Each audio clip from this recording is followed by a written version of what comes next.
Everybody, good morning from a chilly Colorado. A lot of you have written in with some questions about what's going on with the cartels, since it's something I haven't talked about in a little bit. The big issues are that there's two cartels to really follow. The first is the Sinaloa. That's the one that thinks of drug smuggling as a business, and so as a general rule is not willing to shoot people who are among its consumers, and so they don't think there should be violence in places where their businesses are critical. So they don't want to shoot people in Mexican cities, or certainly not on the north side of the border if they can help it. It's not that they're nice. It's not that they're kind. It's not that they're murderous thugs. They are all of those. They just see violence as a tool rather than an end. And on the other end of the spectrum, you've got Jalisco New Generation, who has the opposite view. When they move into a town, the first thing they do is shoot the police chief and anyone who looks interesting, because their whole idea is if everyone's scared of you, then they'll either work for you or get out of your way. Two different theories, both very violent. One is more applied in that violence. Okay, so that's kind of the background. I've been going on and on about how Mexico is going to be an integral part of the American manufacturing and trading system moving forward for decades, if not over a century. That hasn't changed. The question is, to what degree do the cartels complicate that picture?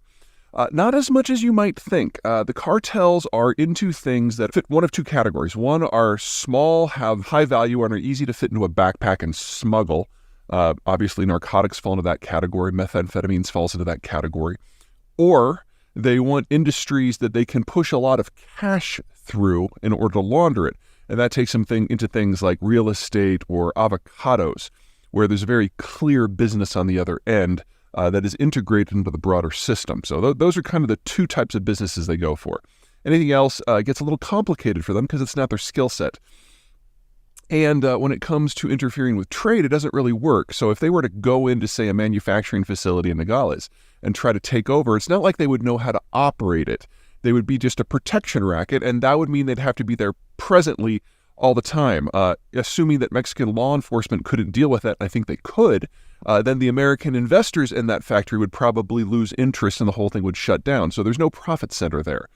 They could raid things that are going in and out of the facility, but manufacturing in Mexico, as a rule, deals with intermediate manufacturers. So you're not dealing with a lot of finished cars or even finished carburetors. You're dealing with things like spark plugs and casings and seat linings. And if you get a semi full of seat lines and bolts, that's not exactly something that's easy to dispose of. You then have to find the next step in the manufacturing chain that wants it. And that requires a degree of logistics that they don't have, a degree of understanding of the industry that they don't command, and contacts that are completely unrelated to what they do currently. The biggest risk that I see to the trading relationship is the fight between these two big cartels. Sinaloa is the number one organized crime group in the United States. Jalisco New Generation is rapidly growing to be the number one within Mexico. And at the moment, Sinaloa and some other smaller cartels control all of the plazas going into the United States for the smuggling of the drugs. Jalisco is challenging those other cartels, especially the Sinaloa, for control in each and every one of them. And if they do succeed in commanding a plaza, and they do pour into our side of North America and bring their business model with them, then Americans are going to be thinking about Mexico and trade in a very different way. Now, that hasn't happened yet. They've been trying to get into this country for 3 years now, and organizationally, they're just not nearly as competent as the Sinaloa, even after their leader, El Chapo, was arrested, extradited, and sentenced to prison forever. It's just a very different mindset. But if you're going to worry about something in the trade relationship, I think that's the number one concern. So far, it's proven manageable. So far, the culture clash, if you will, is working for us. But that would still be the danger spot. All right, I'm going to go inside. It's cold out here. Bye.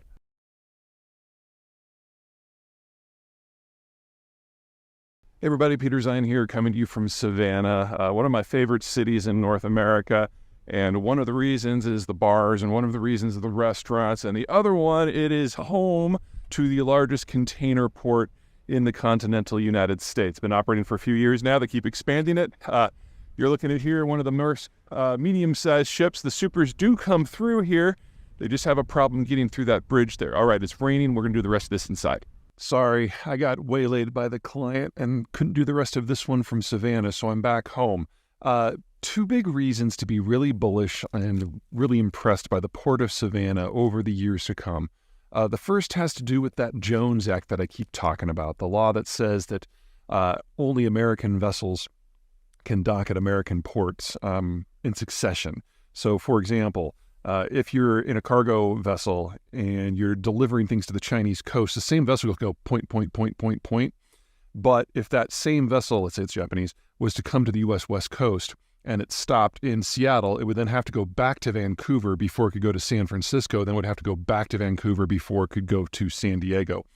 As a result, the push for ports is to get bigger and bigger and bigger in order to take these big foreign vessels, and it's crowded out all the smaller American ones. Because the infrastructure required to do that requires a large chunk of land, and most American cities don't have a lot of port capacity. Instead, what you get are shuttle ships, where you'll take a big vessel into a place like Kingston, Jamaica, and the cargo will be relocated onto a lot of, again, foreign vessels that will then go directly to Miami or go directly to Charleston or go directly to New York. And as a result, the Jones Law has just completely hollowed out the American maritime space. Savannah is the first location in the United States since 1920 to manage to build a super container port. It's upriver a bit, but the biggest vessels, some of the biggest vessels in the world go there regularly. You saw the one that was coming through. That was actually a fairly small one. But it's the only place in the continental United States can actually take these vessels all at once, with the exception of maybe Long Beach. Other places tend to do more mix of business. So, for example, the Tacoma port does take fairly large containers, but it's also a major export point for commodities coming out of the intermountain interior of eastern Washington and Oregon. Anywho, bottom line is, as long as we have these very, very large container ships, which are the norm for international trade right now, Savannah is really the only place in the United States that can take them on the East Coast at all. New Jersey just isn't up to snuff in that regard. So that's issue number one. Issue number two, if we're moving to a deglobalized period, we're going to have a lot of different patterns here, and our interactions with the Mexicans are going to become much, much, much, much more robust. Now, there are some limitations on the infrastructure between Texas and Mexico that do a decent job of integrating the northern tier of states, but half of the population of Mexico is in the greater Mexico City area. And if we're going to have the expansion industrial plant that we need in North America in order to deal with the post-Chinese environment, we're going to have to metabolize a lot of what is in central Mexico. Now, there are two ways you can do this. The first one is to build a really robust multimodal roads and rail system going from the border all the way down into the Mexico City core. We should definitely do that. The second one is to turn Veracruz once again into a very, very large port so that product from Mexican City core can go down to Veracruz, get on a vessel, and then come up to the United States. Now, you can do that in one of two ways as well. You can use small shuttle tankers that go to places like Houston or New Orleans or Miami. Or if you're more interested in the Eastern Seaboard, you just put it on a mega ship and you put it in Savannah. So it doesn't really matter which path we're on here or how smart or how dumb we are in taking advantage of the changing world around us. Savannah's got the hardware in place for really any possible scenario here. And so the ships are going to keep coming. And so am I.